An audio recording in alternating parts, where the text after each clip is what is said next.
Welcome to Man Does Tech, where I solve the problems you didn't even know you had.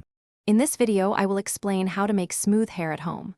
First, ensure your hair is freshly washed and towel dried, leaving it slightly damp.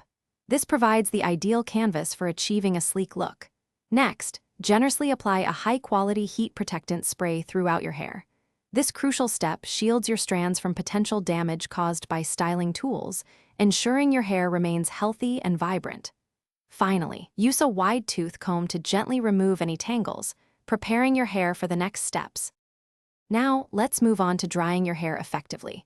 Begin by rough drying your hair with a blow dryer until it's approximately 80% dry. This reduces drying time and minimizes heat exposure. Then, attach a concentrator nozzle to your blow dryer and use a paddle brush. Section your hair and direct the airflow downwards, following the brush. This technique helps to flatten the hair cuticle, locking in shine and reducing frizz for a beautifully smooth finish. For that extra touch of silkiness, a flat iron is your best friend. Divide your hair into small 1-inch sections. Set your flat iron to a suitable temperature. For fine hair, around 300 degrees Fahrenheit is often sufficient, while thicker hair might need up to 400 degrees. Glide the flat iron slowly and steadily from the roots to the ends of each section.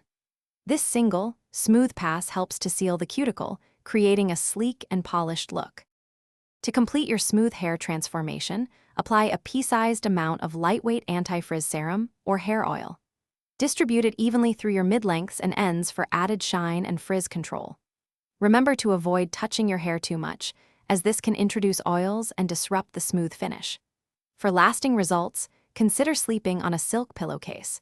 It reduces friction and helps keep your hair smooth and tangle-free until your next wash. Thanks for watching. If you found this helpful, don't forget to like and subscribe.